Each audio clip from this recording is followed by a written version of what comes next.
ಆತ್ಮೀಯ ಬಂಧುಗಳೇ ನಮಸ್ಕಾರ. ನಾನು ಶಶಿಧರ್ ತೀರ್ಥಹಳ್ಳಿ. ನಮ್ಮ ಜ್ಞಾನದೀಪಂನ ಇವತ್ತು 3ನೇ ತರಗತಿ ಶುರುವಾಗ್ತಾ ಇದೆ. ನಾನು ಹೆಚ್ಚಿಗೆ ಮಾತಾಡ್ಲಿಕ್ಕೆ ಹೋಗಲ್ಲ. ಮಾತು ಬೆಳ್ಳಿ, ಮೌನ ಬಂಗಾರ ಅಂತಾರೆ.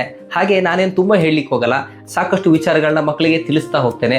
ಅದನ್ನ ವಿಡಿಯೋ ಮುಖಾಂತರ ಸಾಕಷ್ಟು ಸಮಯದ ಅಭಾವ ಇರೋದ್ರಿಂದ ಎಷ್ಟು ಸಾಧ್ಯವಾಗುತ್ತೆ ಅಷ್ಟು ತೋರಿಸುವಂಥ ಪ್ರಯತ್ನವನ್ನು ಮಾಡ್ತೇನೆ. ಬನ್ನಿ, ಇವತ್ತಿನ ಒಂದು ತರಗತಿಯಲ್ಲಿ ಮಕ್ಕಳಿಗೆ ಏನು ಹೇಳಿಕೊಡ್ಲಿಕ್ಕೆ ಹೊರಟಿದ್ದೇನೆ ಅನ್ನೋದನ್ನ ಇವತ್ತಿನ ವಿಡಿಯೋದಲ್ಲಿ ನೋಡೋಣ. ಮಕ್ಕಳೇ, ಇವತ್ತು ಬಹಳ ವಿಶೇಷವಾದ ದಿನ. ಒಂದು ಕಡೆಯಿಂದ ಖುಷಿ, ಒಂದು ಕಡೆಯಿಂದ ಸ್ವಲ್ಪ ಬೇಜಾರು ಕೂಡ ಇದೆ. ಅಂತ ವಿಶೇಷವಾದ ದಿನ. ಏನ್ ದಿನ ಅಂತ ಹೇಳ್ತೀರಾ ನೋಡೋಣ.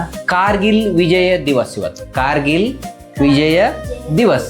ಏನಿವತ್ತು ಕಾರ್ಗಿಲ್ ವಿಜಯ ದಿವಸ್ ಅಂದ್ರೆ ಸ್ವಲ್ಪ ಮಟ್ಟಿಗೆ ತಿಳ್ಕೊಳ್ತಾವಲ್ಲ. ಇವಾಗ ನೀವು ಚಿಕ್ಕ ಮಕ್ಕಳಾಗಿರ್ತದೆ, ಸ್ವಲ್ಪ ತಿಳ್ಕೊಳ್ಳಿ. ನೆಕ್ಸ್ಟ್ ನೀವೊಂದು ಈಗ 5ನೇ ಕ್ಲಾಸ್ 6ನೇ ಕ್ಲಾಸ್ SSLCಗೆಲ್ಲ ಹೋದ್ಮೇಲೆ ಸ್ವಲ್ಪ ಜಾಸ್ತಿ ಅದ್ರ ಬಗ್ಗೆ ತಿಳ್ಕೊಳ್ತಾ ಬರ್ಬೇಕು ನೀವು. ನಾನು ಈ ನಿಮ್ಮ ತಲೆಗೆ ಎಷ್ಟು ಬೇಕು ಅಷ್ಟು ಮಾತ್ರ ಹೇಳ್ತೀನಿ, ಓಕೆನಾ? ಏನಿದು ಕಾರ್ಗಿಲ್ ವಿಜಯ ದಿವಸ್ ಅಂದ್ರೆ? ಇಂಡಿಯಾ ಮ್ಯಾಪ್ ಗೊತ್ತಿದೆಯಲ್ಲ ನಿಮ್ಗೆ? ಇಂಡಿಯಾ ಮ್ಯಾಪು ಕಲ್ಪನೆ ಮಾಡ್ಕೊಳ್ಳಿ. ಇಂಡಿಯಾದ ಅಂದ್ರೆ ಮೇಲ್ಗಡೆ ಇಂಡಿಯಾ ಮ್ಯಾಪ್ ಇದೆಯಲ್ಲ, ಇಂಡಿಯಾ ಮ್ಯಾಪು ತಲೆ ಅನ್ಕೋ. ಅದು ಕಾಶ್ಮೀರ, ಜಮ್ಮು ಕಾಶ್ಮೀರ ಇದೆ, ಓಕೆನಾ? ಅಲ್ಲಿ ಕಾರ್ಗಿಲ್ ಅಂತ ಒಂದು ಪ್ರದೇಶ ಬರುತ್ತೆ.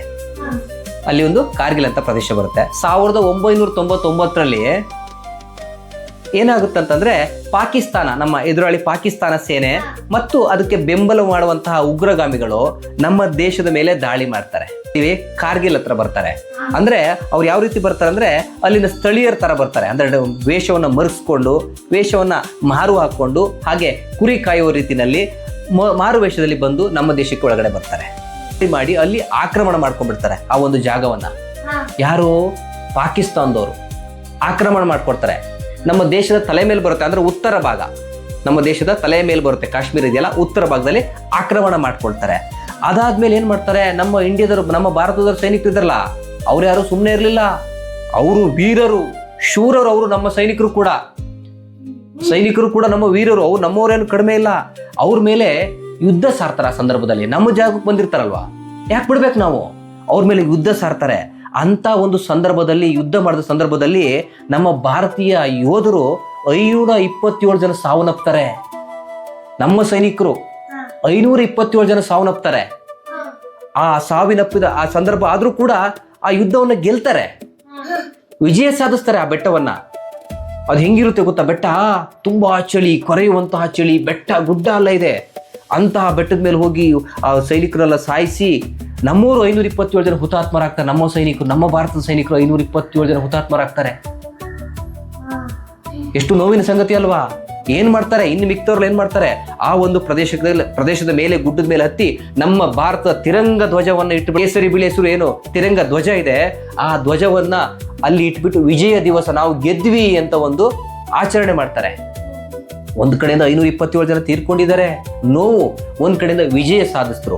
ಹಾಗಾಗಿ ಆ ದಿವಸವನ್ನ ವಿಜಯ ದಿವಸ ಅಂತ ಅಂದ್ರು. ಆ ದಿವಸವನ್ನ ಕಾರ್ಗಿಲ್ ವಿಜಯ್ ದಿವಸ ಅಂತ ಅವತ್ತಿನಿಂದ ಶುರು ಮಾಡಿದ್ರು.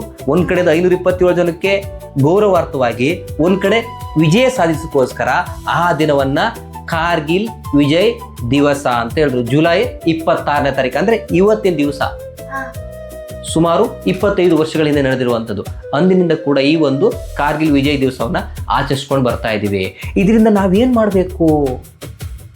ಗೌರವ ಕೊಡಬೇಕು. ಸೈನಿಕರು, ನಾವು ಇಲ್ಲಿ ಆರಾಮಾಗಿ ಒಳಗಡೆ ಕುತ್ಕೊಂಡಿದ್ದೀವಿ, ಶಾಲೆಯಲ್ಲಿ ಪಾಠ ಕೇಳ್ತಾ ಇದ್ದೀವಿ, ಆರಾಮಾಗಿ ಓಡಾಡ್ತಾ ಇದ್ದೀವಿ ಅಂದ್ರೆ ಏನ್ ಕಾರಣ? ಸೈನಿಕರ ಕಾರಣ. ನಮ್ಮ ದೇಶದ ಸುತ್ತಲೂ ಕೂಡ ಸೈನಿಕರು ಗನ್ ಹಿಡ್ಕೊಂಡು ಕಾಯ್ತಾ ಇರ್ತಾರೆ. ಯಾರು ಉಗ್ರಗಾಮಿ ಬರ್ತಾ ಇದ್ದಾರೆ ಅಂತ ಅವ್ರು ಕಾಯ್ತಾ ಇರ್ತಾರೆ. ಅವರಲ್ಲಿ ಕಾಯೋದ್ರಿಂದ ನಾವಿಲ್ಲಿ ಸೇಫ್ ಆಗಿದ್ದೀವಿ. ಇಲ್ಲ ಅಂತಂದಿದ್ರೆ ನುಸುಳುಕರು ಒಳಗಡೆ ಬಂದು ಇಲ್ಲಿ ಬಾಂಬ್ ಹಾಕುವಂತ ಕೆಲಸಗಳನ್ನ ಮಾಡ್ತಾ ಇದ್ದಾರೆ. ಆದ್ರೂ ಕೂಡ ನಡೀತಾ ಇದೆ. ಈ ಹಿಂದೆ ಕಾಶ್ಮೀರದಲ್ಲಿ 26 ಜನ ಹಿಂದೂಗಳನ್ನ ಸಾಯಿಸಿದ್ರು. 26 ಜನ ಹಿಂದೂಗಳನ್ನ ಸಾಯಿಸಿದ್ರು ಇದೇ ರೀತಿನಲ್ಲಿ. ಹಾಗಾಗಿ ನಾವು ಸೈನಿಕರಿಗೆ ಗೌರವ ಕೊಡಬೇಕು. ಸೈನಿಕರು ಕಂಡಾಗ ನೀವು ಕೈ ಮುಗ್ದು ನಮಸ್ತೆ ಮಾಡ್ಬೇಕು ನೀವು. ಯಾಕಂದ್ರೆ ನಾವು ಈ ರೀತಿ ಇರ್ಲಿಕ್ಕೆ ಕಾರಣ ಅವರೇ ಅಲ್ವಾ? ನೀವು ದೊಡ್ಡವರಾದ್ಮೇಲೆ ನೀವು ಕೂಡ ಸೈನಿಕ ಸೇರುವಂತಹ ಅವಕಾಶಗಳು ಸಿಗ್ತದೆ. ಚೆನ್ನಾಗಿ ಓದಿದ್ರೆ ಮುಂದೆ ಕೂಡ ನೀವು ಸೈನಿಕ ಸೇರುವಂತ ಅವಕಾಶ ಇದೆ. ಸೈನಿಕ ಯಾರು ಹೋಗ್ತೀರಾ? ಯಾರು ಹೋಗ್ತೀರಿ ಸೈನಿಕಕ್ಕೆ? ನೋಡಿ ಅಲ್ವಾ, ಎಷ್ಟು ಖುಷಿ ಅಲ್ಲ. ಭಾರತ ಮಾತೆಯ ಸೇವೆ ಮಾಡುವಂತಹ ಭಾಗ್ಯ ಯಾರಿಗೆ ಸಿಕ್ಕುತ್ತೆ? ನಾವಿಲ್ಲಿ ಮನೆ ಒಳಗಡೆ ಇದ್ರೆ ಬರೀ ತಾಯಿಯ ಸೇವೆಯನ್ನು ಮಾಡ್ಬೋದು, ನನ್ನ ಹೆತ್ತ ತಾಯಿಯ ಸೇವೆಯನ್ನು ಮಾಡ್ಬೋದು. ಆದ್ರೆ ಇಡೀ ದೇಶದಲ್ಲಿರುವಂತಹ ಜನರ ತಾಯಿಯನ್ನ ಸೇವ್ ಮಾಡುವಂತ ಕೆಲಸ ಯಾರ್ದು? ಒಬ್ಬ ಸೈನಿಕಂದಾಗುತ್ತೆ.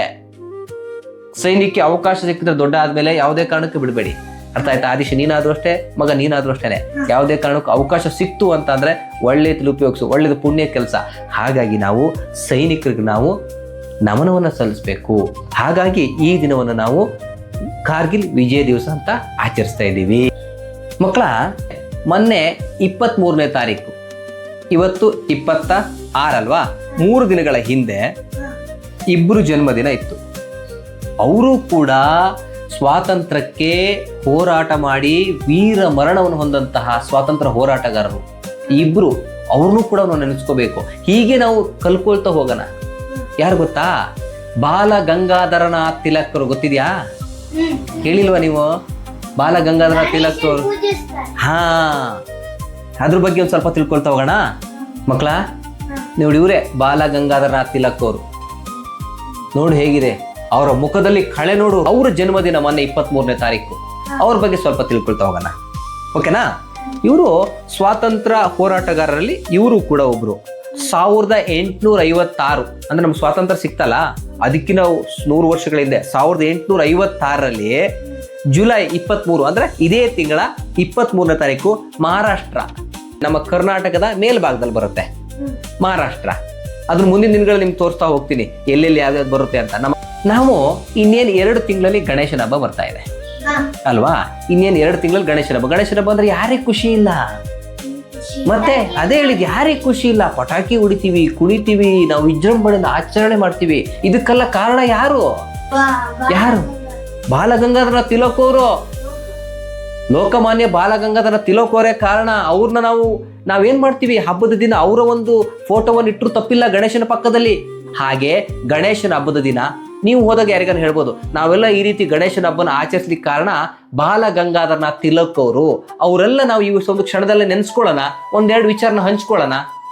ಈ ರೀತಿ ಆಗ್ಬೇಕು ಗಣೇಶನ ಹಬ್ಬ. ವಿಪರ್ಯಾಸ ಏನು ಅಂತಂದ್ರೆ, ಡಿಜೆಗಳು ಹಾಕೊಂಡು ಕುಡ್ಕೊಂಡು ಡ್ಯಾನ್ಸ್ಗಳು ಮಾಡ್ಕೊಂಡು ಈ ರೀತಿ ಅಂದ್ರೆ ಅದೆಲ್ಲ ನಮ್ಮ ಸಂಸ್ಕೃತಿ. ಈ ರೀತಿ ಆಚರಣೆ ಮಾಡ್ತಾ ಇದೀವಿ. ನಾವು ಹಂಗೆ ಮಾಡೋದು ಬೇಡ ಮಕ್ಕಳ. ನಾವು ಒಂದಿಷ್ಟು ಮೂಲಗಳನ್ನ ತಿಳ್ಕೊಳ್ಳೋಣ. ಅರ್ಥ ಆಯ್ತಾ? ಮೊದಲು ಗಣೇಶನ ಹಬ್ಬ ಯಾವ ರೀತಿ ಆಚರಿಸ್ತಿದ್ರು ಅಂದ್ರೆ, ಈ ರೀತಿ ನಾವು ಮನೆಯಲ್ಲಿ ದೇವ್ರನ್ನ ಪ್ರತಿಷ್ಠಾಪನೆ ಮಾಡಿ ಗಣೇಶನ ಒಳಗಡೆ ಆಚರಿಸ್ತಾ ಇದ್ರು. ಹಿಂಗೆ ಇಷ್ಟೆಲ್ಲ ಕೂತ್ಕೊಳ್ತಿದ್ವಿ. ಮನೆಯಲ್ಲಿರೋರು ಹಬ್ಬಗಳನ್ನ ಆಚರಿಸಿ ನೀರಿಗೆ ಹೋಗಿ ಬಿಡುವಂತ ಕೆಲಸಗಳು ಆಗ ಆಗ್ತಾ ಇತ್ತು. ಆದ್ರೆ ಬ್ರಿಟಿಷರ ಕಾಲ, ಬ್ರಿಟಿಷರು ಏನ್ ಮಾಡ್ತಾ ಇದ್ರು ಅಂದ್ರೆ, ನಾವೆಲ್ಲ ಗುಂಪು ಸೇರಕ್ ಆಗ್ತಿರ್ಲಿಲ್ಲ. ಅವಾಗ ಸ್ವಾತಂತ್ರ್ಯ ನಮ್ಗಿನ್ನು ಸಿಕ್ಕಿರ್ಲಿಲ್ಲ. ಅವಾಗ ಬ್ರಿಟಿಷರು ನಮ್ಮನ್ನ ಆಳ್ತಾ ಇದ್ರು. ಆ ಸಂದರ್ಭದಲ್ಲಿ ನಾವೇನ್ ಮಾಡ್ತಿದ್ವಿ? ಎಲ್ಲ ಗುಂಪು ಸೇರಕ್ ಬಿಡ್ತಿರ್ಲಿಲ್ಲ. ಬಾಲ ಗಂಗಾಧರ ತಿಲಕ್ ಅವ್ರು ಏನ್ ಮಾಡಿದ್ರು, ಈ ಒಳಗಡೆ ಇದ್ದಂತ ಗಣೇಶನ್ನ ಒಂದಿಷ್ಟು ಜನಗಳನ್ನ ಸೇರಿಸೋದು. ಉದಾಹರಣೆಗೆ ನಮ್ಮ ರಾಜಾಜಿನಗರ, ಇಲ್ಲಿ ಗಾಯತ್ರಿ ನಗರದಲ್ಲಿ ಇಡುವಂಥದ್ದು. ಇಲ್ಲಿರುವಂಥವ್ರನ್ನೆಲ್ಲರನ್ನೂ ಕರೆಯೋದು. ಈ ಕಾಲ ಅಲ್ಲ, ಆ ಕಾಲ ಅಂತ ನಮ್ಗಿನ್ನು ಬ್ರಿಟಿಷರು ಆಳ್ತಾ ಇದ್ರು ನಮ್ಮನ್ನ. ನಮ್ಗಿನ್ನು ಸ್ವಾತಂತ್ರ್ಯ ಸಿಕ್ಕಿರ್ಲಿಲ್ಲ. ನಮ್ಮ ಮೇಲೆ ದಬ್ಬಾಳಿಕೆ ಮಾಡ್ತಾ ಇದ್ರು. ಜನಗಳನ್ನೆಲ್ಲ ಒಗ್ಗೂಡಿಸ್ಬೇಕಿತ್ತು. ಆ ಉದ್ದೇಶದಿಂದ ಬಾಲ ಗಂಗಾಧರ ತಿಲಕ್ ಅವ್ರು ಏನ್ ಮಾಡಿದ್ರು, ಗಣೇಶನ ಹಬ್ಬನ ಮನೇಲಿದ್ದಂತ ಆಚರಣೆನ ಹೊರಗಡೆ ತಂದ್ರು. ಹೊರಗಡೆ ತಂದ್ಬಿಟ್ಟು ಏನ್ ಮಾಡಿದ್ರು, ಅಲ್ಲಿದ್ದವ್ರೆಲ್ಲರನ್ನೂ ಒಗ್ಗೂಡಿಸಿದ್ರು. ಈಗೇನು ನಾವು ಇಷ್ಟು ಜನ ಇದ್ದೀವಿ, ಈ ಒಂದು ಹಬ್ಬ ಅಂದ್ಬಿಟ್ಟು ಇಲ್ಲಿ ಇರೋರ್ನೆಲ್ಲರೂ ಸೇರಿಸಿ ಎಷ್ಟು ಜನ ಆಗ್ತೀವಿ ನಾವು?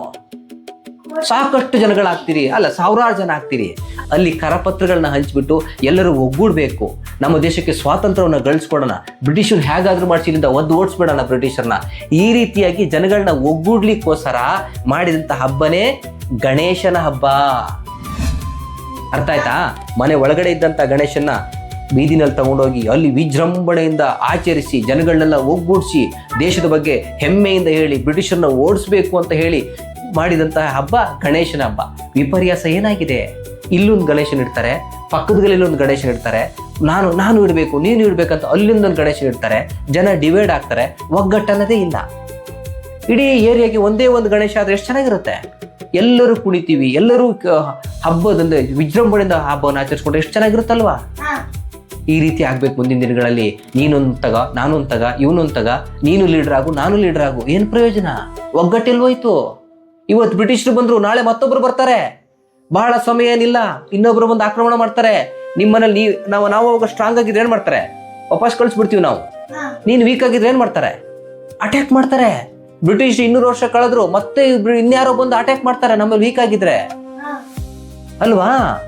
ಆದ್ರೆ ಅದಕ್ಕೆ ನಮ್ಮ ಕೇಂದ್ರದಲ್ಲಿ ಚೆನ್ನಾಗಿದ್ದಾರೆ ನರೇಂದ್ರ ಮೋದಿ ಅವ್ರು. ಗೊತ್ತಾ? ನಮ್ಮನ್ನೆಲ್ಲ ಎಷ್ಟು ಈ ರೀತಿ ಇರೋ ಕಾರಣ ಯಾರು? ನರೇಂದ್ರ ಮೋದಿ. ಮತ್ತೆ ಅವ್ರಿಗೆಲ್ಲ ನಾವು ಒಂದು ಗೌರವವನ್ನು ಕೊಡಬೇಕು. ಹಾಗಾಗಿ ಅಂತ ಸಿಚುವೇಶನ್ ಏನು ಬರೋದಿಲ್ಲ. ಆದ್ರೆ ನಾವೆಲ್ಲ ಒಗ್ಗಟ್ಟಾಗಿರ್ಲೇಬೇಕು. ಅರ್ಥ ಆಯ್ತಾ ಮಕ್ಕಳೇ?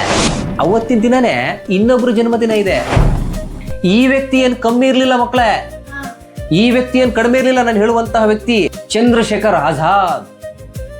ಆಜಾದ್ ಅಂದ್ರೇನು? ಸ್ವಾತಂತ್ರ್ಯ. ಅವರ ಮೊದಲ ಹೆಸರು ಚಂದ್ರಶೇಖರ್ ತಿವಾರಿ ಅಂತ. ಚಂದ್ರಶೇಖರ್ ತಿವಾರಿ ಅಂತ ಹೆಸರಿತ್ತು. ಅವರು ಕೂಡ ಸ್ವಾತಂತ್ರ್ಯಕ್ಕೋಸ್ಕರ ಹೋರಾಡಿದ್ದಾರೆ. ಯಾರು ಗೊತ್ತಾ ಅವರು? ಇವರೇ ಚಂದ್ರಶೇಖರ್ ಆಜಾದ್. ಹೇಗಿದ್ದಾರೆ ಅವರು? ಬಾಡಿ ಹೆಂಗಿದೆ ನೋಡೋರು, ಮೈಕಟ್ ಹೆಂಗಿದೆ. ನಾವ್ ಹೇಗಿದ್ದೀವಿ, ಇವ್ರು ಹೆಂಗಿದ್ದಾರೆ. ಎಷ್ಟು ಜನ ಬ್ರಿಟಿಷರ ಬಂದರೂ ಕೂಡ ಎದೆ ಕೊಟ್ಟು ನಿಲ್ತಾ ಇದ್ದಂತ ವ್ಯಕ್ತಿ ಹೆಂಗಿದ್ದಾರೆ ನೋಡು. ಅವರ ಮೀಸೆ ಮೇಲೆ ಕೈ ಹೇಗಿದೆ, ರೋಷ ಆವೇಶ ಹೇಗಿದೆ. ಬ್ರಿಟಿಷರನ್ನ ಒದ್ದು ಓಡಿಸ್ತೀನಿ ಅನ್ನೋ ಒಂದು ಛಲ ಇತ್ತು ಅವ್ರಿಗೆ. ಇವರೇ ಚಂದ್ರಶೇಖರ್ ಆಜಾದ್. ನಿಮ್ಮ ತಲೆಯಲ್ಲಿ ಅಚ್ಚುಳಿಬೇಕು ಇವರ ಹೆಸರುಗಳು, ಫೋಟೋಗಳು. ಚಂದ್ರಶೇಖರ್ ಆಜಾದ್ ಅನ್ನುವ ಹೆಸರು ತಲೆಯಲ್ಲಿ ಉಳಿಬೇಕು. ಯಾವುದಕ್ಕೂ ಯಾವತ್ತೇ ಕೇಳಿದ್ರು ಚಂದ್ರಶೇಖರ್ ಆಜಾದ್ ಹೇಗಿದ್ದಾರೆ ಅಂತ ಅಂದ್ರೆ ಕಲ್ಪನೆಗೆ ಬಂದ್ಬಿಡ್ಬೇಕು ನಿಮ್ಗೆ. ಇಂತಹ ಮಹಾನ್ ವ್ಯಕ್ತಿಗಳ ಬಲಿದಾನಗಳಾಗಿದೆ. ಬಾಲ್ ಗಂಗಾಧರ ತಿಲಕ್, ರಾಜ್ಗುರು ಸುಖದೇವ್. ಜುಲೈ 23ನೇ ತಾರೀಕು ಒಬ್ಬರು ಬಾಲ್ ಗಂಗಾಧರ ತಿಲಕ್ ಅವ್ರ ಜನ್ಮದಿನ, ಚಂದ್ರಶೇಖರ್ ಆಜಾದ್ ಅವ್ರ ಜನ್ಮದಿನ. 2 ಜನ್ಮದಿನ ಇತ್ತು. ಅವತ್ತು ನಮ್ದು ಭಾನುವಾರ ತರಗತಿ ಇರೋದ್ರಿಂದ ನಾನು ಇವತ್ತು ನಿಮ್ಗೆ ಹೇಳ್ತಾ ಇದ್ದೇನೆ. ಅರ್ಥ ಆಯ್ತಾ? ಚಂದ್ರಶೇಖರ್ ಆಜಾದ್ ಅವ್ರ ಬಗ್ಗೆ ಸ್ವಲ್ಪ ತಿಳ್ಕೊಳ್ತಾ ಹೋಗೋಣ. ಇವ್ರೇನು ಬಹಳ ಕಡಿಮೆ ಇರಲಿಲ್ಲ. ಹೆಂಗಿದ್ರು ಅಂದ್ರೆ ಬ್ರಿಟಿಷರ್ನ ಒಂದೇ ಸಮಯದಲ್ಲಿ ಸುಮಾರು 20 ಜನಗಳನ್ನ ಬೇಕಾದ್ರೆ ಹೊಡೆಯುವಂತ ಶಕ್ತಿ ಇತ್ತು ಅವಾಗೆಲ್ಲ. ಈಗ ನೀವೇನು ಕ್ರಿಕೆಟ್ಗಳು ಆಡ್ತೀರಿ ಅಥವಾ ಲಗೋರಿಗಳು ಆಡ್ತೀರಿ, ಈಗೆಲ್ಲ ಅದೆಲ್ಲ ಆಡ್ತೀರಿ, ಅದು ಇಲ್ಲ. ಮೊಬೈಲಲ್ಲಿ ಗೇಮ್ಗಳು ಆಡ್ತೀರಿ. ಆಗ ಹಾಗಿರ್ಲಿಲ್ಲ. ಜಟ್ಟಿಗಳ ತರ ಮಣ್ಣಲ್ಲಿ ಪೈಲ್ವಾನ್ರು ಹೆಂಗೆ ಒಂದು ಗದೆಗಳು ಹಿಂಗೆತ್ತು ಆಂಜನೇಯ ಜಟ್ಟಿಗಳ ರೀತಿನಲ್ಲಿ ಕೆಲಸ ಮಾಡ್ತಾ ಇದ್ರು. ಮೈ ಬೊಗ್ಸಿ ದುಡಿತಾ ಇದ್ರು. ನೀನ್ ಯಾರೋ, ಅವನೆಲ್ಲೊಂದು ಮೊಬೈಲ್, ಇವನೊಂದು ಮೊಬೈಲ್ ಇಟ್ಕೊಂಡು ಎಲ್ಲಿದೆ ಮೊಬೈಲ್, ಮೈಂಡ್ ಎಲ್ಲ ಲಾಕ್ ಆಗ್ಬಿಡುತ್ತೆ. ಹಾಗೆ ಆಗಿನ ಕಾಲದಲ್ಲಿ ಚಂದ್ರಶೇಖರ್ ಆಜಾದ್ ಆ ತರ ದಷ್ಟಪುಷ್ಟವಾಗಿದ್ರು. ಇವರು ಕೂಡ 1906 ಜುಲೈ 23ರಲ್ಲಿ ಹುಡ್ತಾರೆ. ಇವರು ಮಧ್ಯಪ್ರದೇಶದ ಬಾಬ್ರಾ ಎಂಬ ಗ್ರಾಮದಲ್ಲಿ ಹುಡ್ತಾರೆ. ಬಾಬ್ರಾ ಮಧ್ಯಪ್ರದೇಶ. ಚಂದ್ರಶೇಖರ್ ಆಜಾದ್ ಅವರು ಅಲ್ಲಿ ಹುಟ್ಟರು. ಇವರು 15ನೇ ವಯಸ್ಸಿನಲ್ಲಿ ಬ್ರಿಟಿಷರ ವಿರುದ್ಧ ಹೋರಾಡಿದ್ರು. ಅವರಿಗೆ ದೇಶಾಭಿಮಾನ ಹೆಂಗಿತ್ತು? ನಿನ್ನ ಹೆಸರೇನು ಕೇಳೋದು ಏನ್ ಹೇಳಿದ್ರು? ನನ್ನ ಹೆಸರು ಆಜಾದ್ ಅಂದ್ರು. ಆಜಾದ್, ನನ್ನ ಹೆಸರು ಆಜಾದ್ ಅಂದ್ರು. ಅಂದ್ರೆ ಸ್ವಾತಂತ್ರ್ಯ ಅಷ್ಟು ಕಿಚ್ಚಿತ್ತು. ಅವ್ರ ಹೆಸರಳಿಲ್ಲ ಅವರು. ಅಂದ್ರೆ ಹೇಗಾದ್ರೂ ಮಾಡಿ ಬ್ರಿಟಿಷರ್ನ ಓಡಿಸ್ಬೇಕು ಅನ್ನೋದು. ಇಲ್ಲಿ ಹುಟ್ಟಿದೆ ನೀನು ಅಂತ ಕೇಳಿದ್ರು. ನಿನ್ನ ಹೆಸರು ಅಂತ ಕೇಳಿದಾಗ ಆಜಾದ್ ಅಂದ್ರು. ಆಮೇಲೆ ನಿನ್ನ ತಂದೆ ಹೆಸರು ಅಂದ್ರೆ ಸ್ವಾತಂತ್ರ್ಯ. ಎಲ್ಲಿ ಮನೆ ನಿಂದು ಅಂದ್ರು. ನನ್ನ ಮನೆ ಜೈಲು ಅಂದ್ಬಿಟ್ರು ಅವರು. ನನ್ನ ಮನೆಯಲ್ಲಿ ಅಂದ್ರೆ ಅಷ್ಟು ಕೋಪ ಇತ್ತು ಅವ್ರಿಗೆ ಬ್ರಿಟಿಷರ ಮೇಲೆ. ಅಷ್ಟು ತೊಂದರೆಗಳು ಕೊಡ್ತಾ ಇತ್ತು ನಮ್ಮ ಜನಗಳಿಗೆ. ಈ ವಿಚಾರದಿಂದ ಅವ್ರಿಗೆ ಆಜಾದ್ ಅಂದ್ರೆ ಸ್ವಾತಂತ್ರ್ಯ. ಏನು ಆಜಾದ್ ಅಂದ್ರೆ ಸ್ವಾತಂತ್ರ್ಯ. ಅವಾಗಿಂದ ಅವ್ರಿಗೆ ಚಂದ್ರಶೇಖರ್ ಆಜಾದ್ ಅಂತ ಹೆಸರು ಬಂತು. ಮೊದಲು ಚಂದ್ರಶೇಖರ್ ತಿವಾರಿ ಅಂತ ಇದ್ದಿದ್ದು ಚಂದ್ರಶೇಖರ್ ಆಜಾದ್ ಅಂತ ಹೆಸರು ಬಂತು. ನಾನು ಇನ್ಯಾವತ್ತೂ ಬ್ರಿಟಿಷರ ಕೈಗೆ ಸಿಕ್ಕಲ್ಲ ಅಂತ ಶಪಥ ಮಾಡ್ತಾರೆ. ಅದಾದ ಸುಮಾರು ವರ್ಷಗಳ ನಂತರ ಅವರು ಮರಣವನ್ನು ಒಪ್ತಾರೆ. ಹೇಗೆ? ಬ್ರಿಟಿಷರು ಒಂದಿಷ್ಟು ಜನ ಸೇರಿಸ್ಕೊಂಡು ಇವರಿಗೆ ಶೂಟ್ ಮಾಡಕ್ಕಂತ ಎಲ್ಲರೂ ಬ್ರಿಟಿಷರು ಗುಂಡುಗಳು ಹಾರಿಸ್ತಾ ಇದ್ದಾರೆ. ಈ ಮರದ ಮರೆಯಲ್ಲಿ ನಿಂತ್ಕೊಂಡು ಎಲ್ಲರನ್ನೂ ಶೂಟ್ ಮಾಡ್ತಿದ್ದಾರೆ. ಕೊನೆಗೆ ಒಂದೇ ಒಂದು ಬುಲೆಟ್ ಇದೆ. ಏನ್ ಮಾಡ್ತಾರೆ?